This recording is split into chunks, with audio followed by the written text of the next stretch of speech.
Bonjour à tous, je m'appelle Raphaël, on se retrouve sur le plateau de Parole d'Image, je suis avec mon pote Max. Salut à tous. Je crois que ma caméra est là, je suis pas sûr, mais. Ouais, bah il y en a pas mal. La dernière fois je me suis trompé, j'ai regardé la tienne. Ouais. Aujourd'hui, on a un grand plaisir de recevoir Marvin Bonheur. Salut à toi. Salut les Salut gars. Marvin. Et on a Jean-Michel Landon qui est avec nous sur le plateau. Aujourd'hui, on va parler de photographie humaniste, de photos centrées sur l'humain, sur la vie des gens, en particulier de communautés, de groupes, de populations mal représentées, sous-représentées, que vous appelez tous les deux les oubliés, souvent quand on vous entend en parler.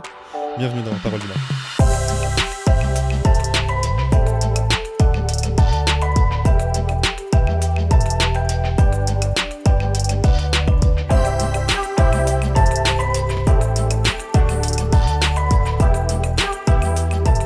Comment ça va les gars? Merci beaucoup d'être là avec nous. Ça va cool, hein? Ça va fait plaisir. cool. Vous êtes en détente, c'est cool. Ouais. Carrément. Pour l'anecdote, pour commencer, j'aime bien les anecdotes, tu vois, c'est le truc un peu... On s'est parlé sur Insta, ça fait 6 mois qu'on s'est pas vu. Ouais, bien Et, sûr. il est venu me parler, m'envoyer un message de bienveillance, tu vois. Et tu m'avais contacté On s'est eu au téléphone juste après. juste avant ou après, je sais plus. Et tu me C'était dis, après, on fait une émission dimanche avec Marvin Bonheur. Et je me dis, putain, C'est incroyable. c'est cool. Est-ce que pour commencer, vous êtes chaud en quelques mots tour à tour de vous présenter, qu'on vous situe un peu dans votre photo, dans voilà, un petit portrait rapide de vous chacun tour à tour. Vous êtes chaud? Ouais, Ouais, carrément. Marvin? honneur à la, entre guillemets, à la jeunesse. Ah, je croyais que t'allais dire à la star et Non. j'ai cru qu'il allait avoir. Non, La jeunesse. J'ai cru que ça allait partir dans des trucs comme ça. Je veux bien. sans Ça- être ça me- péjoratif quand je dis ça me mot va. jeunesse. Vas-y, Ouais, Marvin. ça me Parce va. que moi, on me 30 traite ans. de vieux et je prends pas ça de manière. Tu vois, je le prends pas mal. Donc il n'y a aucun problème. Moi, ça me va. Ça me va. Vas-y, on t'écoute. En quelques mots, moi, je suis Marvin Bonheur, je suis photographe. J'ai 30 ans. Donc la jeunesse, ça dépend de qui, tu vois. Les Ah, petites 20 ans, ils me font ouais, déjà voilà, au c'est quartier, mais bon, voilà. Et voilà, ça fait bientôt 10 ans que je fais de la photo. J'ai commencé à photographier dans le 9-3, à documenter un peu le quotidien et essayer de retranscrire un peu dans quel environnement on grandit quand on s'émancipe et qu'on grandit dans un quartier populaire. Et voilà, et mon travail il a évolué sur cette ligne-là où je suis resté toujours focalisé sur les oubliés, les populations extérieures, les quartiers, mais pas que. Mais voilà, l'humain en général, mais mis de côté ou mal représenté. Trop bien. Que tu appelles les oubliés. On voit d'ailleurs, quand tu mets des séries que tu t'appelles souvent les visages des oubliés. Ouais. Enfin, je trouve ça hyper beau, hyper juste et c'est un mot que vous avez en commun en plus. Mhm. Jean-Michel? Bah écoute, t'as déjà dit le prénom. Ouais. Donc je m'appelle Jean-Michel Landon, davantage connu sous le pseudo de l'Instable Photographie. Je suis né à Créteil, j'y ai vécu pendant 40 ans. J'ai commencé la photographie dans le quartier dans lequel j'ai travaillé et vécu pour faire à la base un travail de mémoire. J'ai amorcé ça en 2011 et de là a découlé les séries de photographie dans ce quartier-là. Et petit à petit, je me suis intéressé aux autres quartiers de la ville qui ont tous des histoires différentes, donc avec des populations différentes. Et puis comme Marvin, voilà, le but c'est aussi de s'élargir dans le boulot qu'on fait.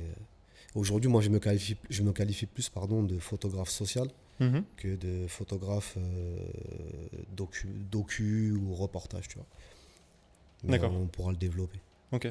Vous avez un gros point commun quand même dans votre travail, c'est cet aspect humaniste tourné vers l'humain. Et vous avez commencé tous les deux par travailler dans les quartiers dans lesquels vous avez grandi.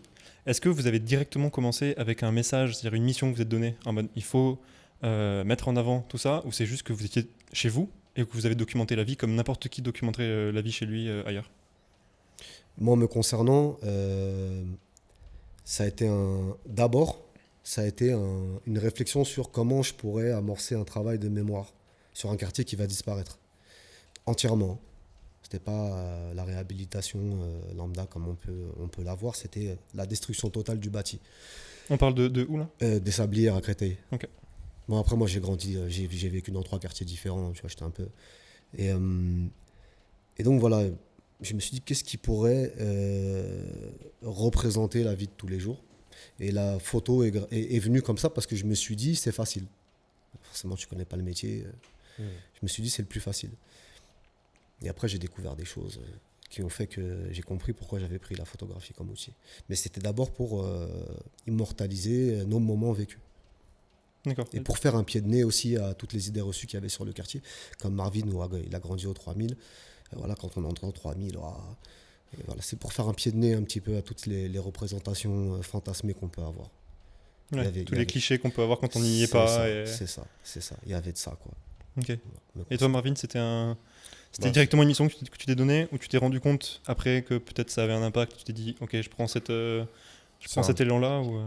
C'est un peu de ça, ouais. On voit que tu connais bien le travail, tu as un peu analysé le truc. C'est un peu de ça. Ça rebondit très bien sur ce que l'Insta vient de présenter. C'est qu'en fait, moi, pour le cas inverse, c'est que j'ai compris mon intérêt et l'envie de représenter le quartier quand je l'ai quitté. Moi, j'ai quitté mon quartier à 21 ans. Je suis arrivé dans Paris, dans un quartier assez bourgeois, dans un petit appart, dans le 17e. Et moi, c'est plus cette fracture, en fait, entre ce mode de vie, en fait, dans les quartiers aisés. Je bossais aussi sur Paris dans la vente, mais avec un staff qui était généralement des jeunes de province, de milieux plus ruraux, ou voire même des classes assez riches, bourgeoises. Donc moi, en fait, c'était un nouveau monde. Et cette fracture-là, en fait, quand je suis arrivé, et la confrontation aussi avec la réalité de ce que les gens pensent de nous, en fait, jeunes de quartier, elle a été violente. Parce que moi, on le sait quand on voit la télévision. Moi, toute mon enfance, j'ai vécu cette frustration et cette haine de la télévision, de voir toute cette image péjorative qu'on pouvait jeter sur notre population et nos territoires. Et en fait, c'est quand je suis arrivé à Paris que j'ai vraiment compris les conséquences de ça. Et moi, c'est là où j'ai vraiment commencé à me poser des questions de comment j'allais œuvrer. Comme je dis souvent, moi, au temps des émeutes, j'avais 9 piges. Mes darons sont stricts. Éducation en antillaise, il n'y a pas de tu vas dehors c'était mort. J'aurais bien aimé, mais c'était mort. Et j'ai pas pu participer à ce genre de révolte parce qu'on parle des émeutes comme des émeutes. Moi, j'appelle ça des révoltes parce que c'est le cri de la jeunesse, le cri des populations qui était déjà, qui suffoquait déjà. Et en fait, moi, à ma manière, en fait, finalement, en 2012, quand je suis arrivé dans Paris, c'est un peu ça que j'ai voulu faire. C'est une espèce d'émeute à ma façon. Et pour communiquer de manière plus poétique, peut-être plus facile aussi pour qu'on puisse m'écouter, c'était de faire de la photographie. Et du coup, c'était pas politique pour autant, mais c'était plus un truc un peu d'alerte où je me suis dit, tiens, comment je vais passer ce message? Et pour moi, l'image, c'était ce que je maîtrisais plus ou moins à ce moment-là. Et j'ai décidé de prendre des photos dans mon quartier que je venais tout fraîchement de quitter depuis 1 an. Et j'y retournais tout le week-end. Mes parents ont toujours habité là-bas. J'appelais un poteau au quartier. On tournait ensemble, on parlait du passé. Je prenais des photos d'un peu tout ce que j'ai pu voir, vivre, ressentir au quartier. Et pendant plusieurs années, j'ai fait ces photos sans même me dire qu'elles seraient intéressantes. Moi, je le faisais parce que j'en avais besoin. Mais il n'y avait pas la mode des quartiers. Même au quartier, il y a beaucoup de mecs de mon enfance qui me regardaient, qui me disaient « Gros, tu fais quoi avec un appareil photo au quartier? Il n'y a rien à faire ici. Va à Paris, va prendre la Tour Eiffel, va prendre les champs. Qu'est-ce que tu viens prendre le quartier en photo? C'est moche, c'est pas beau, nous on n'est pas beau. » Ah oui, donc même eux étaient imprégnés des clichés en fait, qu'on leur Complètement. mettait dessus Bah à la oui. télé avec tout ça, presque ça devenait leur réalité aussi. Tu t'imprègnes de ce qu'on te fait comprendre. Ouais. Tu grandis toute ta vie où on te dit t'es moche, t'es moche, t'es moche, t'es moche, t'es moche. À un moment donné, tu finis par croire que t'es moche. Ouais. Donc c'est un peu l'idée de... Ouais, il y a beaucoup ce sentiment-là. Donc personne ne comprenait que ça soit à Paris. On ne comprenait pas pourquoi je m'intéressais au quartier parce que c'était pas intéressant. Et à Paris, en banlieue, on ne considérait pas... Enfin, c'était pas nécessaire pour eux de passer du temps à photographier du moche. Alors que moi, en fait, cette nostalgie, en fait, m'avait fait changer mon regard sur le quartier. Parce que moi-même, quand j'étais au quartier, pareil. Moi, 5 ans avant ce projet, j'aurais vu un mec avec un appareil photo au quartier. Moi, j'aurais dit, tu fais quoi ici? Enfin, pourquoi tu prends des photos? J'aurais pas compris. Et Et je rebondis sur ce que tu disais sur la fracture et ton arrivée à Paris. Moi, je t'ai entendu dire que tu avais, je crois que c'est en expo, tu avais rencontré une vieille dame qui t'avait demandé dans quel pays c'était ta série. Et du coup, tu t'étais pris ça un petit peu en pleine tête, genre le fait de Bien dire sûr. c'est à côté de chez toi et en plus c'est à 10 sûr. km de chez toi, quoi. Est-ce que tu l'as pris plus comme un challenge, comme un besoin de faire de la pédagogie derrière, ou alors est-ce que ça t'a énervé sur le coup, genre comment... non. Moi, cette dame, elle était elle a été bienveillante. Moi, ça a été vraiment un éveil pour moi parce que c'était une dame clairement de classe bourgeoise avec son mari. Et elle a été très bienveillante. C'est-à-dire que les mots qu'elle a eus, ils ont été durs. Quand elle a regardé cette photo, en fait, c'est une photo que j'ai prise dans le quartier de la Maladrerie. C'est une photo que j'ai appelée l'Eldorado. Donc, une façade d'immeuble qui est très délabrée. J'avais vraiment envie de dénoncer cette situation-là en quartier populaire. Ces sentiments d'Eldorado des années 50-60 où on a dit à des gens de venir travailler en France dans des appartements flambant neufs et que finalement, quelques années plus tard, en fait, on les a laissés à l'abandon. Et en fait, de voir qu'une femme bourgeoise, en fait, ne comprenne pas qu'aujourd'hui, enfin à ce temps-là, les gens vivaient encore dans ces immeubles-là, c'était dur. mais c'était une réalité que moi, je n'avais pas considérée non plus. Pour moi, les gens qui jugeaient les quartiers étaient conscients de ce qui se passait en quartier. Et là, je me suis rendu compte qu'il y a beaucoup de gens qui jugent les quartiers, mais qui n'ont aucune notion de à quoi ressemble l'environnement. On parle de violence parce qu'on parle de violence des jeunes, mais on ne voit pas la violence du paysage dans lequel on grandit. Et en fait, cette dame-là, elle a compris ça. Et en fait, même à la fin de cet échange, c'est elle qui m'a dit, vous êtes jeune, ce que vous faites, c'est important. Aujourd'hui, vous m'avez appris quelque chose à mon âge. Vous devez continuer ce que vous faites. N'arrêtez pas ce que vous faites. Donc c'est très bienveillant en vrai. Est-ce que vous pensez que, parce que ça s'applique à tous les deux, qu'il y a une partie du travail qui a été fait là, à l'heure d'aujourd'hui, Internet, plein de médias, beaucoup d'artistes comme vous qui travaillent sur ces sujets-là. Est-ce qu'il y a une partie de la pédagogie et de ça qui a été fait, ou est-ce qu'on est encore vraiment à niveau zéro, quoi? Me concernant, ça n'engage que moi, je pense pas. Je pense que ça... Après, attention, il y a des médias consciencieux. Donc il ne s'agit pas de généraliser. Il y a des gens qui font faut faire un travail de fond quand tu fais un travail. Surtout là-dessus. Tu ne peux pas te louper en fait. On est déjà stigmatisé depuis les années 80. Il ne faut pas te louper. Donc il y a des médias, je ne vais pas les citer parce qu'on n'est pas là pour faire la promo d'un tel ou pour descendre un tel.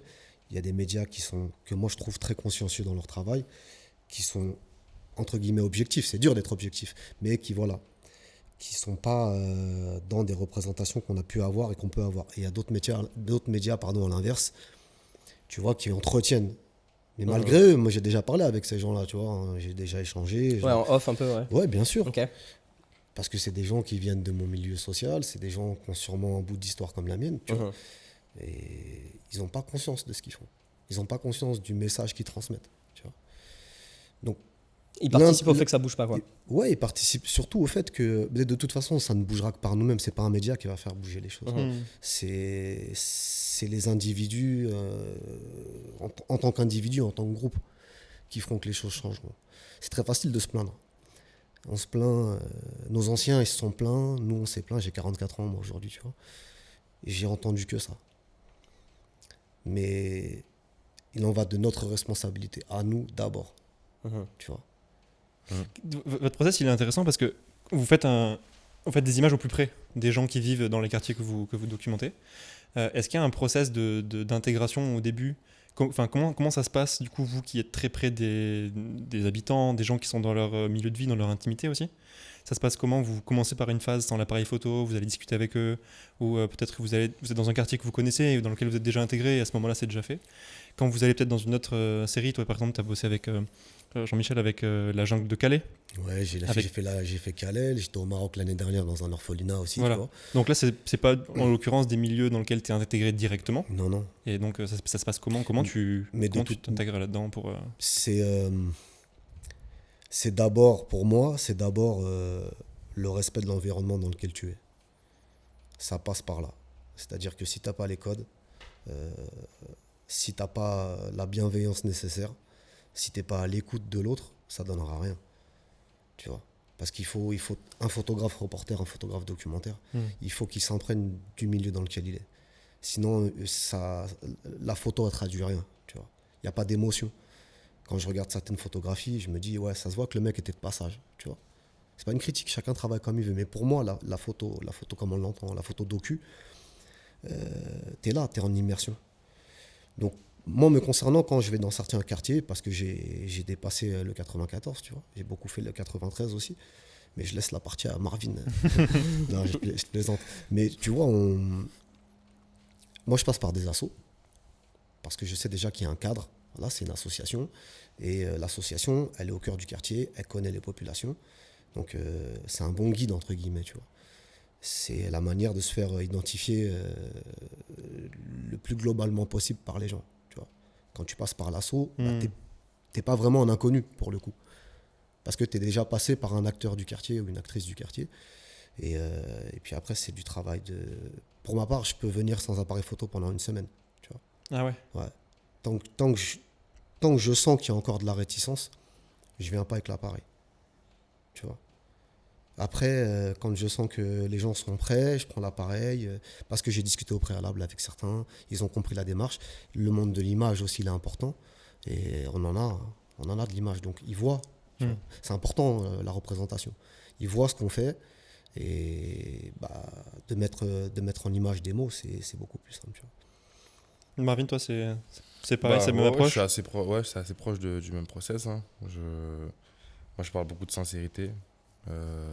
Beaucoup de sincérité. C'est une question vu que je fais pas mal de masterclass ou d'interventions dans des écoles pour parler de mon travail, c'est ce que je conseille à des jeunes photographes souvent, qui me demandent c'est toujours la question de comment on arrive à rentrer autant dans l'intimité, parce que c'est ce qui ressort beaucoup dans mes photos, mais aussi c'est beaucoup de l'instable en vrai, où il y a toujours cette proximité, on sent que les gens ils sont en confiance, on sent qu'il y a une émotion, on sent qu'il y a un vrai dialogue entre le photographe et le sujet, et du coup ce qui permet aux lecteurs, voilà, aux personnes en tout cas, qui regardent le travail de ressentir des choses.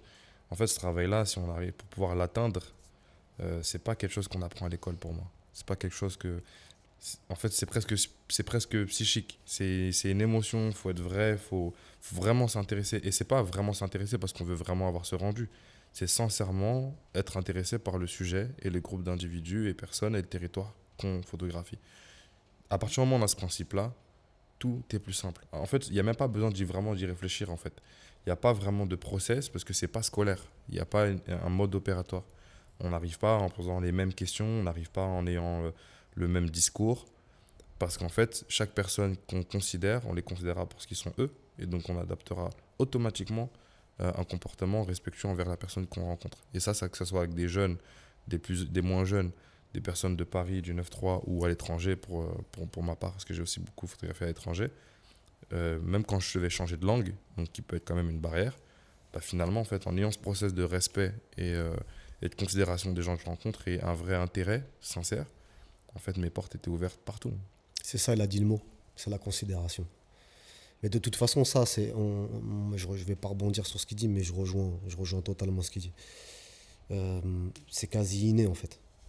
C'est un truc, ça se calcule pas, ce truc-là. Et les gens le ressentent, hein, très vite. Les gens ressentent pourquoi tu es là. C'était vrai ou pas. Je sais pas pour toi, frérot, mais quand moi je rencontre quelqu'un, je sais que je suis photographe, je sais que j'aime la photo, que mon but c'est de prendre des photos.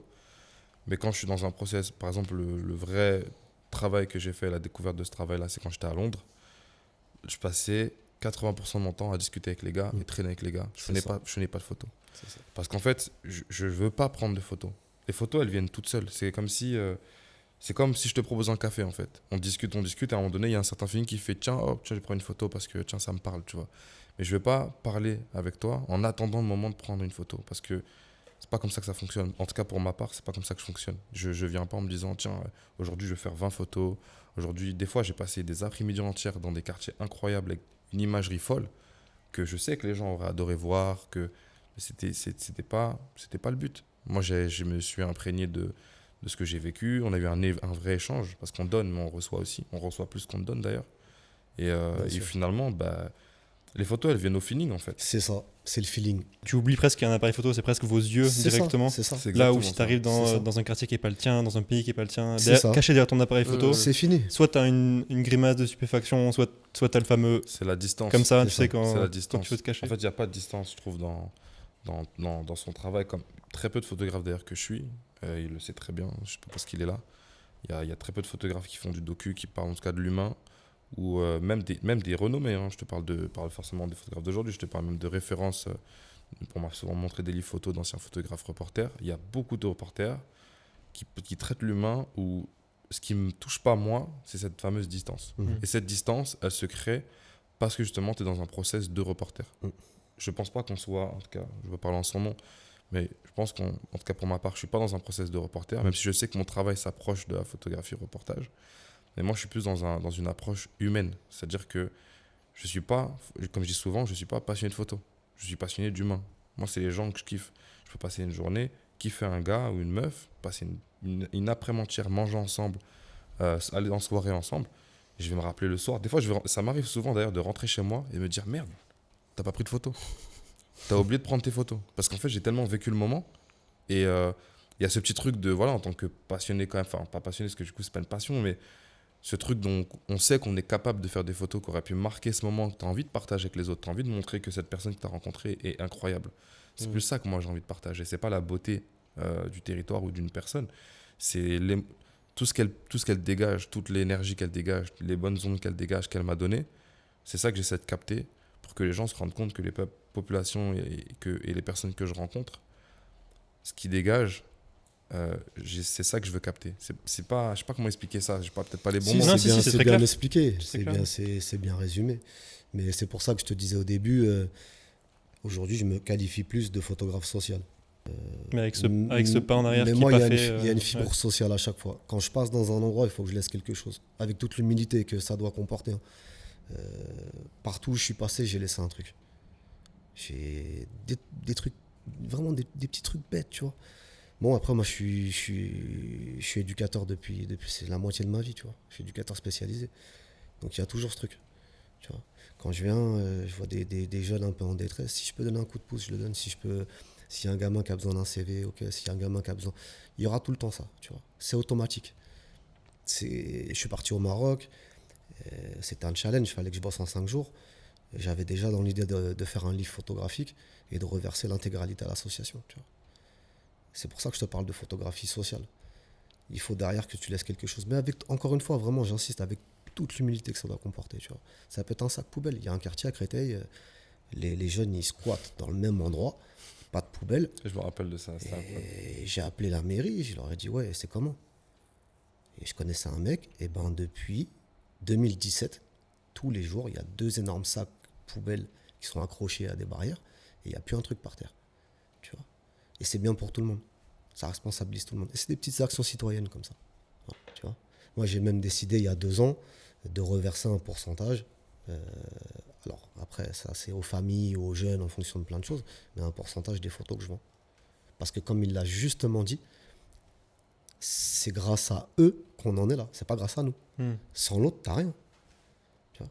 Et je me dis à un moment donné, ils m'ont donné une partie d'eux, une intimité. C'est une intimité, tu vois. Une photo, ça reste gravé. Et tu peux faire ce que tu veux avec une photo. Tu peux lui faire dire ce que tu as envie de lui faire dire, tu vois. Donc, la moindre des choses, c'est d'avoir un juste, au moins à la hauteur de ce qu'on peut faire. Tu vois. Moi, je ne vis pas de la photo. Hein. J'ai 2 métiers depuis des années, tu vois. Mais au moins d'essayer d'avoir un juste retour des choses envers ces gens-là, tu vois. Mais ce qui s'est fait par le passé, ce qui continue à se faire, de photographes qui viennent dans des endroits et qui prennent en photo souvent la misère sociale et qui viennent exposer dans des lieux de renom. J'allais t'en parler de ça. Et qui gardent tout pour eux, ça me dérange, tu vois. Après, chacun, c'est soi et sa conscience. Moi, je suis personne, je suis pas l'abbé Pierre non plus, tu vois. Mais ça me dérangerait, moi, tu vois, en tant qu'individu, ça me dérangerait. Je pourrais pas faire ça. Parce que l'autre, il est toujours là-bas. L'autre, il est toujours aux Philippines, il est toujours... Enfin, je ne sais où, tu vois. Et t'as fait quoi pour lui? On en parlait en préparant l'émission. Donc, on voulait vous amener justement sur ce vas-y. terrain-là. Et de se dire que, dans une moindre mesure, en fait, on peut avoir des réactions de gens qui sont sensibles comme vous à ce genre de choses. Quand tu vas, par exemple, au Visa pour l'image à Perpignan, tu as des gens qui sont très contents de voir les images du photojournalisme, tout ça. Et tu as toute une phase de remise de médailles, les gens se serrent les mains, waouh, super la photo. C'est la photo de l'année de photojournalisme où en fait, tu as des gens qui sont en train de canner et qui sont en train d'être pris en photo dans des conditions atroces, de conflits, de Il y a une famine, sorte de etc. dissonance en fait. Tu as une dissonance de voilà, ces gens sont en train d'être récompensés, d'être photographiés. Et est-ce que, du coup, tu as donné un premier élément de réponse, mais je suis curieux d'avoir l'avis de Marvin aussi. Est-ce que vous avez déjà été confronté à des gens qui vous disent ce genre de choses? C'est-à-dire que vous montrez ces gens-là, au final, vous nourrissez votre art avec leur vie que vous mettez en avant et voilà, vous faites cet élan vers eux. Est-ce que vous avez eu le retour inverse de vous dire, en fait, du coup, tu fais tu fais ton beurre là-dessus et tu fais ton... Est-ce que c'est déjà arrivé? Pour ma part, c'est arrivé, évidemment. J'ai un compte qui a énormément monté ces dernières années. Voilà, c'est le cas. Je suis pas un enfant des réseaux sociaux, mais j'ai appris à faire avec parce que c'est notre temps et je joue avec. Donc c'est vrai que quand tu as un compte qui grandit, que j'ai eu beaucoup de parutions dans des médias de renom, etc. Donc quand tu as un peu de reconnaissance qui arrive. Beaucoup de reconnaissance qui arrive. Alors j'ai majoritairement de retours positifs de personnes issues de ces territoires-là qui sont très fiers et très contents d'être représentés par un des leurs et de manière aussi, comme encore une fois je le répète, sincère et en tout cas le plus sincère possible et en essayant de faire le plus juste possible. Après, nous sommes tous des humains, donc c'est très compliqué de correspondre et d'avoir un langage qui est compris et accepté de tous. C'est quasi impossible. Donc de toute façon, de toute manière, il faut partir du principe que la critique, elle sera toujours là, peu importe de la manière dont on le fait. Moi, je pense que l'essentiel, c'est de le faire. Mais oui, j'ai déjà eu des retours de genre parce qu'effectivement, quand tu photographies, pour ma part, ça fait un moment que j'ai arrêté de travailler dans le 93, mais j'ai bien travaillé dans le 93 entre 2013 et 2020. Je pense pas que finalement, même mon travail participe tant que ça à une évolution positive, en tout cas pour les concernés. Ok. Cependant, moi, ce que j'ai pu constater, et c'est ce que je réponds du coup à ce genre de réflexion-là, c'est que, comme tout problème, là on est dans une grosse période de soulèvements sociaux, on parle beaucoup des problématiques sociales en général, du féminisme, du véganisme, de la planète, etc. On parle pas que des quartiers. Et je pense que la première étape d'un changement, c'est déjà le dialogue. Et moi, je pense que je suis pas quelqu'un qui... Bon, je m'exprime pas trop mal, mais je pense que la meilleure manière que moi j'ai trouvé pour m'exprimer, c'est la photographie. Alors, je prétends pas être quelqu'un qui pourra changer les choses. En tout cas, pas tout seul. C'est un ensemble. C'est le travail d'autres photographes, d'autres regards, d'autres manières, à d'autres époques aussi. C'est pas que notre époque, on parle d'aujourd'hui, mais ce qu'on fait aujourd'hui, il y en a qui l'ont fait dans le passé. Je pense à un mec comme Mohamed Bourouissa, par exemple, qui travaille aussi sur l'image des oubliés depuis des années. Pour conclure, un peu résumer tout ce que j'essaie de dire, c'est qu'en gros, ce sentiment-là, je ne l'ai pas attendu de la part des autres. C'est un sentiment quand on commence à parler de groupe, dès qu'on commence à parler de représentation, quand on essaie de représenter un groupe, on a forcément un peu le syndrome de légitimité que beaucoup d'artistes ont quand on parle des autres. Est-ce qu'on est légitime? Est-ce qu'on le fait bien pour tout le monde? Est-ce qu'on est juste avec nous-mêmes? Est-ce qu'on est juste avec les autres? Je pense qu'en fait, il ne faut pas trop se torturer avec ça, parce que de toute manière, ce ne sera jamais parfait. Je pense qu'il faut essayer d'être le plus proche de ce qu'on est nous, et essayer d'avoir, comme je disais tout à l'heure, le plus de considération, de respect possible pour les autres, et en essayant de faire comme on peut. Moi, je compare très récemment, j'en ai discuté avec des amis, et je trouve que sur les photographes ou les artistes en général, quand on parle des minorités ou des oubliés ou des malheureux en général, on jette facilement la pierre, parce qu'on se dit c'est des artistes. On a l'idée que l'artiste il gagne pas sa vie facilement, donc quand on voit un artiste qui réussit sa vie en faisant ça, on a facilement la pierre à jeter. Mais comme je dis souvent, le mec qui a 17 ans qui travaille chez Nike Store, lui aussi il sait que les Ouïghours ils prennent cher par rapport à Nike. Le mec qui est responsable chez Haussmann, parce que moi je parle de vente parce que j'ai travaillé dedans, on sait quand on travaille pour des grandes marques de luxe qu'il y a une exploitation des minorités et des pauvretés. Mais on fait pourquoi? On fait parce que nous-mêmes on a envie de réussir dans la vie. Moi, avant tout, je veux réussir dans la vie. Et j'ai trouvé une manière de, à la fois, essayer de réussir dans ma vie, et en plus de faire une action qui va peut-être mettre une pierre, une brique en plus dans ce mur que tout le monde essaie de monter. Donc, c'est peut-être pas forcément parfait, il y aura toujours mieux. Mais moi, aujourd'hui, j'ai grandi dans un quartier où je savais pas quoi faire de ma vie. Toute mon enfance, concrètement, je savais pas du tout quoi faire. Je n'étais pas bon à l'école, j'avais aucune prétention, et j'ai trouvé la photo. Aujourd'hui, je me plais dans ce que je fais. J'ai énormément de bons retours, majoritaires. Donc les retours négatifs, je les prends quand même parce que c'est hyper important pour évoluer. Je suis pas quelqu'un de fermé. Mais voilà, c'est quelque chose que je pense que tout au long d'un parcours d'une carrière de photographe reporter, c'est le genre de réflexion qu'on aura de plus en plus, surtout si on s'émancipe avec. Moi, j'ai 30 ans, je gagne mieux ma vie, j'espère que je la gagnerai encore mieux. Et plus je vais grandir, plus il y aura un fossé qui va se créer entre d'où je viens Ouais, bien sûr. et où je vais. Parce que logiquement, dans ce sens-là, mais j'ai pas envie de m'empêcher pour autant. C'est pas parce qu'aujourd'hui je suis plus aisé que du coup je vais tourner mon dos. Parce que ça aussi, c'est une critique. Ceux qui sortent du quartier et qui finissent par s'en sortir, ils tournent le dos au quartier. C'est ça. Ça aussi, on leur reproche. Ça, c'est la face cachée des quartiers populaires. Mais pas que, hein, ça existe depuis la nuit des temps. Mais c'est vrai qu'on s'entend tous bien quand on est tous dans la merde. On est tous frères. Il faut le dire. Et quand il y en a un qui essaie de s'en sortir et qui s'en sort, bah, il y a des regards différents, il y a presque un rejet, tu vois. Et ça existe dans tous les quartiers, ça, faut pas se voiler la face. C'est pour ça que tout à l'heure, je te disais, on est d'abord responsable de nous-mêmes. S'il n'y a pas de bienveillance entre nous, on est une communauté, entre guillemets, tu vois, les habitants des quartiers populaires, ça a toujours existé, hein, les quartiers populaires, mais qu'est-ce qu'on en fait, nous? C'est nous les concernés. Est-ce qu'on cède ou alors est-ce qu'on cède CEDE, tu vois? Oh. Voilà. Masterclass. Ouais, non, mais tu vois, c'est réel. C'est une vraie question. Pour rebondir sur ce que tu posais tout à l'heure comme question, il n'y a plus personne qui va te dire pourquoi tu prends en photo les quartiers, parce qu'il y a une espèce de mode comme ça qui s'est mise en marche. Et voilà, tu dirais que c'est un truc de mode? Oui. Mais de toute façon, tout est cyclique. J'invente rien quand je te dis ça. Ça passera comme c'est venu. C'est une certitude. Aujourd'hui, c'est vendeur. La cité, c'est vendeur aujourd'hui. Donc, tout le monde se met plus ou moins à faire des choses en fonction de cet espace qui est ultra riche et que les grandes marques ont bien comprise. Tu vois. Donc, il y a un effet de mode autour de ça. Forcément. Mais après, tant mieux, j'ai envie de te dire, tu vois, si ça nourrit des gens, si derrière ça permet à d'autres personnes de mettre un pied ou des pieds dans d'autres milieux sociaux, c'est génial. Tu vois, faut juste être adroit, entre guillemets, à la manière pas oublier dont ton approche. Voilà, c'est tout. Après, tu sais, une photo, tu peux tout lui faire dire. C'est clair. C'est pour ça que c'est l'intention qui prime derrière. Moi, j'ai des photos de ouf que j'ai jamais publiées, de calibre, de la coke. Mais le jour où je ferai ça, ça sera dans une exposition. Ça sera cadré dans ça une sera approche, une expo. dans un... Ça sera une expo. On part Ok. d'un point, on arrive à un autre, et la personne comprend que dans les quartiers, il y a aussi ça. Il y a aussi ça, faut pas se voiler la face. Il y a plein de choses positives. Plein de talents. Des gens, d'ailleurs, la majorité des gens travaillent. Ils se lèvent le matin très tôt, bien avant certains, et ils se couchent bien après certains. Tu vois. Donc la majorité des gens travaillent, la majorité des gens ont une vie normale, mais il y a des côtés négatifs aussi. Et pour moi, d'être objectif, c'est de montrer ces deux côtés-là, mais pas sur un réseau social.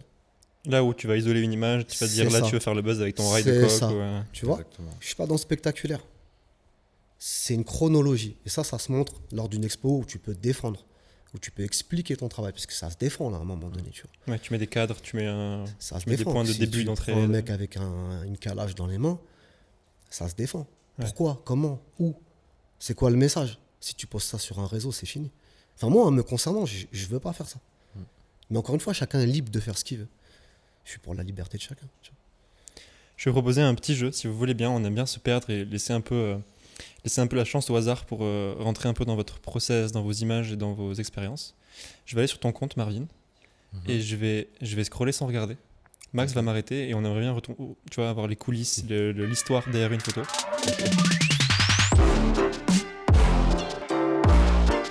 Tu me stoppes quand tu veux. Vas-y, stop. Ce sera celle-ci. Donc c'est une image qui est découpée en 4. Qu'est-ce que celle-ci? Ok, je vois. On est à Londres. C'est Fonzie. C'était quoi? C'était dans quel qu'est-ce que tu faisais à Londres? Fonzie, C'était dans quel, Fonzie, c'est un des jeunes que j'ai suivi dans mon processus photographique à Londres. En fait, le but c'était de reproduire un peu ce que j'ai pu faire dans le 9-3, c'est-à-dire suivre en fait un ou des habitants d'un quartier populaire. On se rencontre pour la première fois et j'ai l'impression de capter un pote d'enfance en fait. On se check direct. Process, pas de photo, parce que je prends jamais de photo en arrivant. Et mon appareil il est là, je le mets en évidence parce que voilà, je me cache pas d'être photographe non plus. On se pose, donc je lui explique un peu ce que je compte faire, ce que je fais à Londres, pourquoi je le fais. Et donc là, on passe toute l'après-midi ensemble. Ce qui est marrant, c'est qu'il arrive avec un t-shirt avec écrit black. Noir justement. Et je lui dis, mais attends, noir, c'est un mot français, pourquoi t'as un mot français sur toi et tout. Et voilà, il m'expliquait un peu le concept de sa marque, c'est sa marque en fait qu'il appelait Noir. Et donc lui, il aime beaucoup la culture française, donc lui, il me pose aussi plein de questions sur c'est quoi grandir dans un quartier français. Et donc en fait, c'est un vrai échange. Donc moi, je lui parle de mon enfance, lui me parle de la sienne. Donc là, après, je lui dis, bah écoute, moi, j'aimerais bien qu'on aille dans plusieurs spots représentatifs pour toi dans ton quartier. Donc on a fait un tour de son quartier, il m'a ramené à l'épicerie qui est tenue par des Turcs. Le mec chambé, il est trop content de voir un Parisien dans sa boutique, il nous offre la boisson. Un accueil incroyable, il y a des potes à lui qui débarquent, donc on fait un tour, je rencontre ses potes, qui sont beaucoup dans la musique, des producteurs et tout. Et là, c'est la fin de la journée, en fait, c'est le dernier spot. En fait, on finit dans une espèce d'allée, qui est genre une allée dans une zone pavillonnaire. Et donc, moi, je m'isole un peu avec lui parce qu'on va pour faire les audios, parce que moi, j'enregistre beaucoup aussi. Je pose des questions avec un microphone, quoi. Et pour qu'il puisse s'exprimer, dire ce qu'il a envie tout ce qui passe par la tête. C'est une manière pour moi de briser encore plus cette vitre entre les personnes qui ne connaissent pas les quartiers populaires et cette population. Et à un moment donné, je sais pas, on était en train de discuter, ils vérifiaient juste s'ils étaient encore là, en train de nous attendre au loin. Et en fait, j'ai vu cette scène et je lui ai dit, attends, refais-moi cette scène. Et j'ai pris en photo Fonzie juste en train de surveiller sur le côté si tout le monde était là-bas, quoi. Et c'est aussi simple que ça. Mais Fonzi, c'est un des jeunes. Il y en a, on va dire 4-5 avec qui je suis resté vraiment en contact. Parce que Fonzi, il fait partie vraiment des jeunes auxquels je me suis le plus identifié. C'est vraiment, et que je trouve très proche de la mentale des jeunes de chez nous. C'est-à-dire que c'est un jeune qui a fait du football, c'est un jeune qui a fait de la boxe, qui rappe aujourd'hui. C'est un artiste, c'est un rappeur. Et c'est un mec qui est motivé, qui vient d'une diaspora jamaïcaine. Lui, il est jamaïcain d'origine. Donc c'est un enfant d'immigré, donc il vit aussi les exclusions face à ça à Londres. Donc en fait, il y a vraiment une espèce de miroir avec les jeunes de chez nous. Et voilà. Et du coup, C'est un vrai truc, ça, le fait de garder le contact avec les gens j'allais dire que tu vas voir, mais en plus qui t'acceptent dans leur intimité. Tu vois, le fait ouais. de... Comme je t'ai dit tout à l'heure, c'est tout part de l'intention. Moi, quand je vais rencontrer un mec comme Fonzi, comme je te dis, moi, Fonzi, j'ai passé une journée avec lui, donc j'ai pas mal de photos, mais comparé à un mec qui aura un numérique et qui serait vraiment là que pour faire des photos, j'ai dû faire 20% de photos qu'un reporter aurait fait. J'ai pas pris beaucoup de photos, j'ai passé énormément de temps à rigoler, manger, boire des coups. On a bu un flash, je sais plus comment ils appellent ça, leur petit flash. C'est une boisson jamaïcaine voilà, que tout le monde boit au quartier là-bas, c'est petit. Et on a bu ça ensemble, on a fumé ensemble. Enfin, tu vois, en fait, on a passé un moment ensemble, chill, et on s'est découvert, en fait. On a présenté nos quartiers mutuels, nos enfances, nos envies aussi. On a parlé beaucoup du rêve, de ce qu'on veut faire plus tard, de comment c'est compliqué dans nos villes mutuelles aussi à s'émanciper. Et quelles sont les barrières à Londres, quelles sont les barrières à Paris. On se rend compte que finalement, c'est assez similaire. Pour l'anecdote, ce qui est incroyable, parce que je crois que vous avez des... Je sais pas, vous êtes bizarre un peu.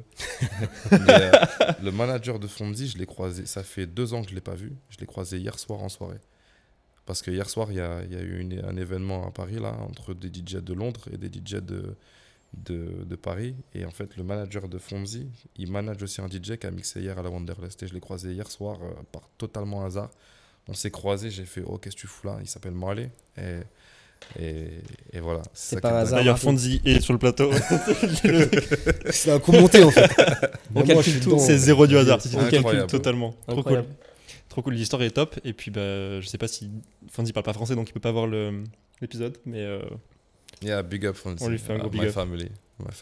Et je vais lui expliquer, je lui dirai t'inquiète. Moi, t'es mal tombé parce que j'ai effacé 80% des photos, mais vas-y, on va y aller. vas-y, tu vois. tu vas me dire stop plus vite. Je vais faire stop sur les 20%. Stop. Ah bah attends, j'ai pas commencé. Vas-y. T'as vu, j'ai dégainé. Stop.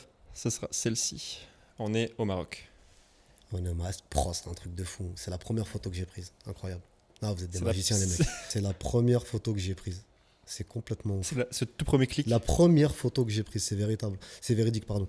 Je suis arrivé en fin de journée dans ce village qui est dédié aux orphelins, qui s'appelle Darbouidar, tu vois. Ouais. Donc c'est un village qui est dédié aux orphelins, comme je te l'ai dit, avec des éducateurs, des éducatrices spécialisées, qu'on appelle là-bas les mamans, mais c'est exactement le rôle social qu'on a nous ici. Avec vraiment une belle bienveillance, un accès à la culture, la chance d'avoir un nouveau départ. Et donc j'arrive en fin de journée, il y a un superbe coucher de soleil, tu vois, c'est à 30 km au sud de Marrakech, t'es vraiment au pied de l'Atlas. Et je prends, forcément, moi t'as vu, comme je t'ai dit, prendre l'humain comme ça va être un challenge, hein, parce que normalement il y a un temps d'adaptation et tout.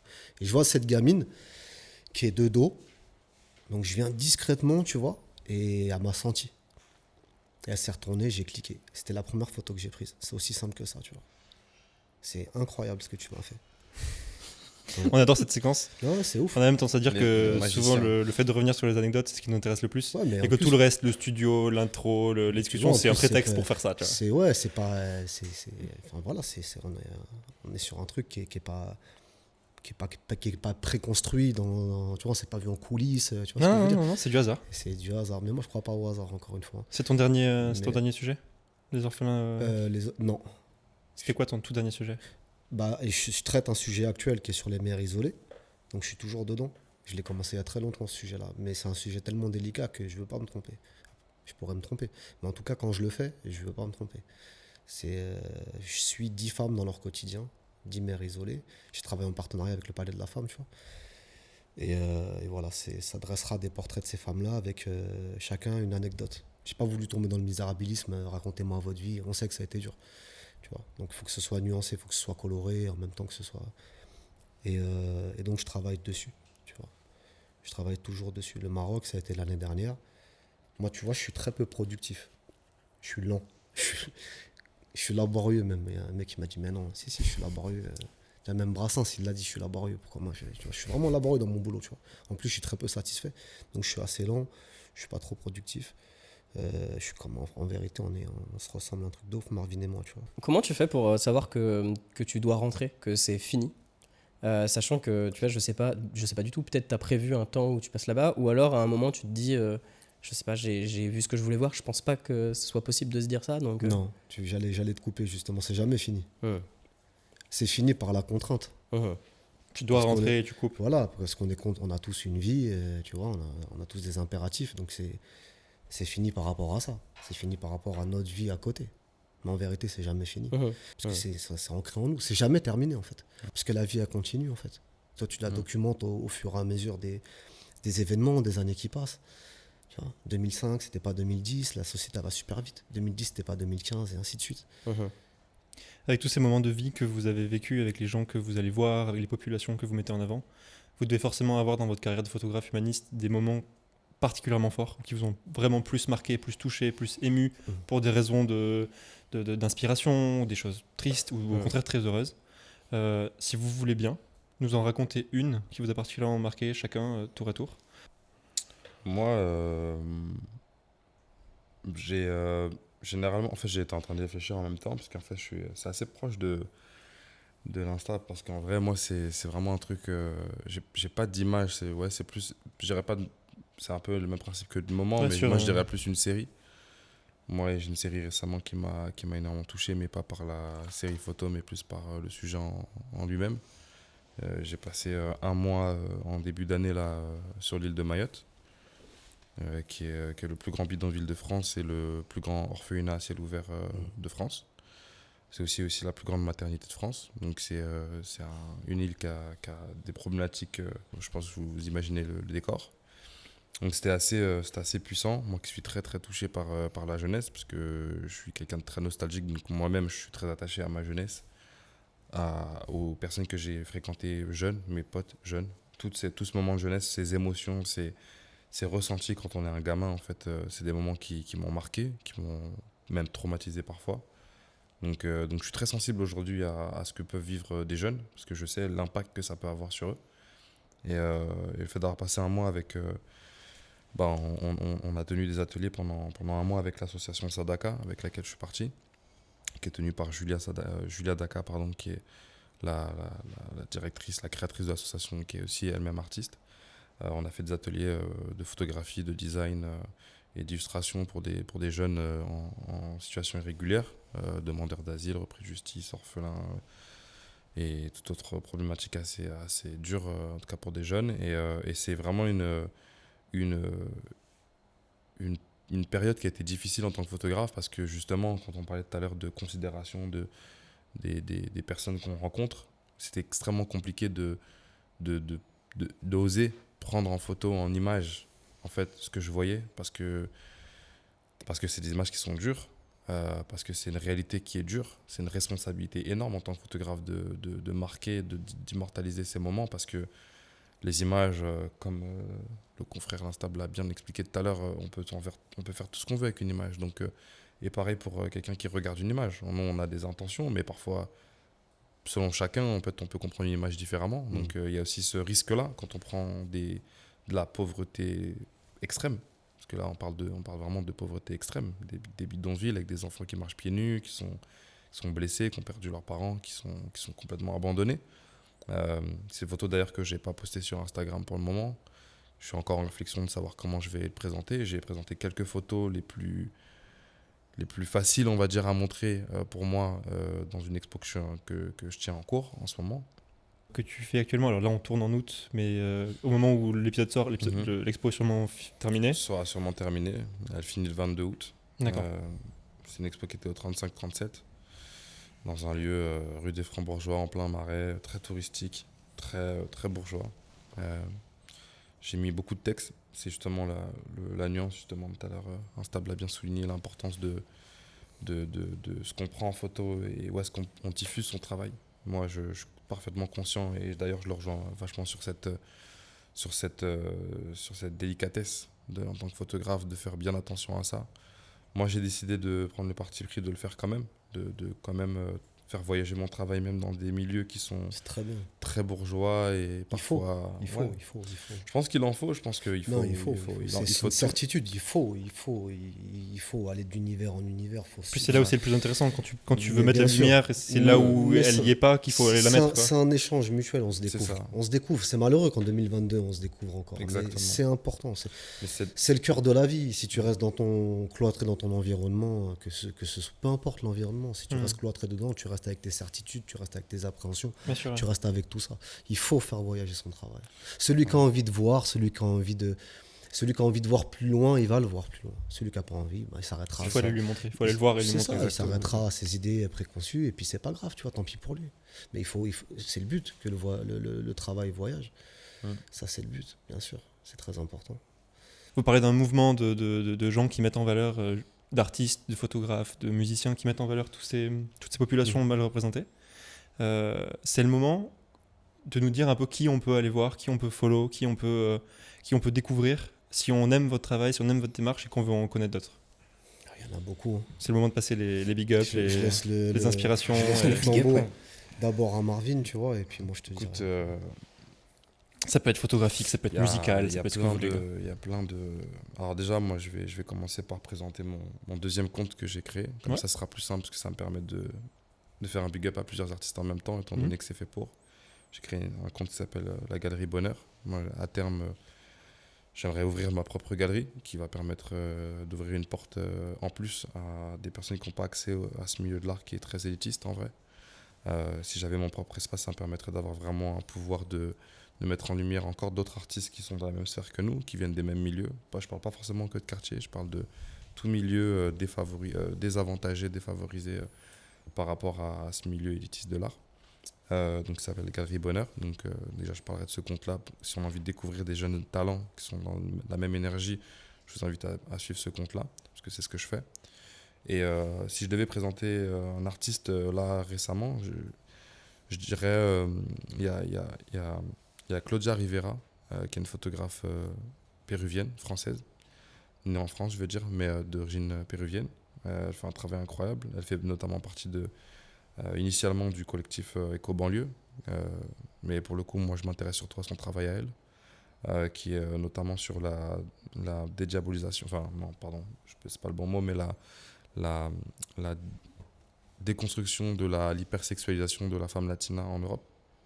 Donc elle travaille beaucoup sur l'image de la femme latina et de la culture latina. Je trouve que c'est un travail important déjà en tant que femme, d'être une femme et de représenter les femmes. Je trouve que on ne supporte pas assez les femmes photographes dans la sphère de la photographie élitiste, comme beaucoup de la société en général.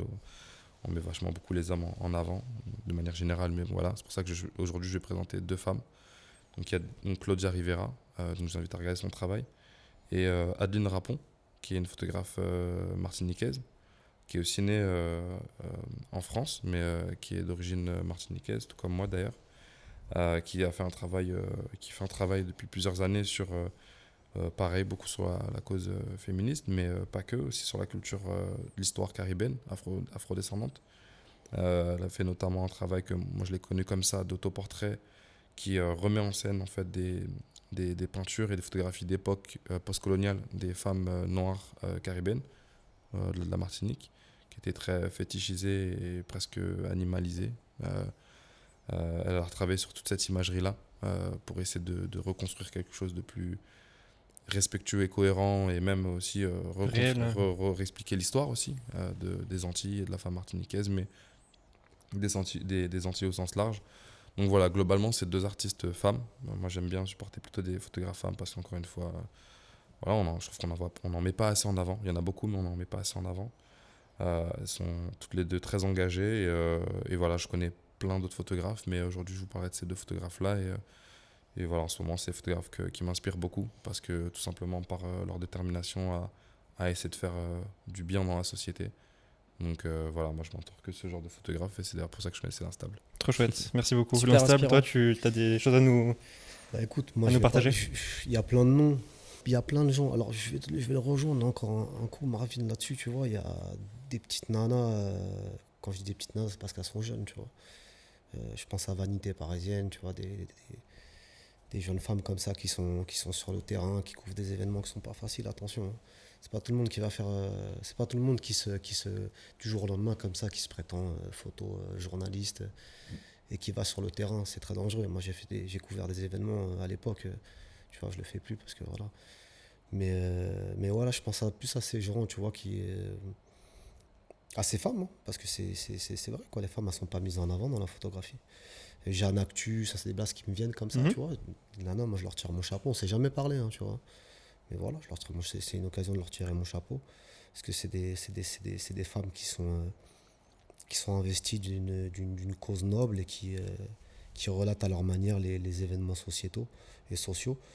Et chapeau, parce que c'est pas facile de le faire. Je pense aussi à une photographe qui fait du reportage un peu partout dans le monde. Une française, j'ai pas son nom, c'est dommage, tu vois. Mais ouais, honneur aux dames. Honneur aux dames. Et big up à tous ceux qui reprennent le flambeau.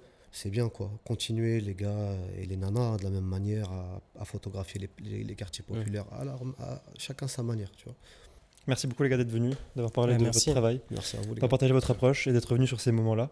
On était ravis de vous recevoir. Merci à tous les deux. Merci Marvin. Merci l'Instable, beaucoup. alias Jean-Michel. Tu préfères quoi? Jean-Michel, l'Instable? L'un et l'autre sont liés. L'un et l'autre sont liés. Depuis tellement longtemps. L'Instable, ça date de très longtemps, tu vois. Merci beaucoup. Donc voilà, quoi. Merci Max. Merci à vous, les c'était gars. super inspirant les gars. Ouais, Merci très, beaucoup. très Moi c'est quelque inspirant. chose que je connais beaucoup moins, la photographie sociale, et c'est super intéressant de vous entendre parler, de parler un peu d'émotionnel, de psycho aussi un peu avec vous. C'était vraiment super inspirant. Merci Allez, à vous, les mecs. Foncez suivre Marvin Bonheur et l'Instable Photo sur Instagram. Soutenez-les, allez les découvrir. On espère que soit vous avez appris des choses sur leur travail si vous les connaissez déjà, ou peut-être que vous venez de les découvrir à ce moment-là. Foncez voir, il y a des expos régulièrement. On voit passer en story, il y a des ventes de tirages. Donc voilà, allez voir, tous les liens sont dans la description. Merci beaucoup de nous avoir suivis. Abonnez-vous si l'épisode vous a plu. Merci beaucoup, c'était Parole d'Image. À très vite.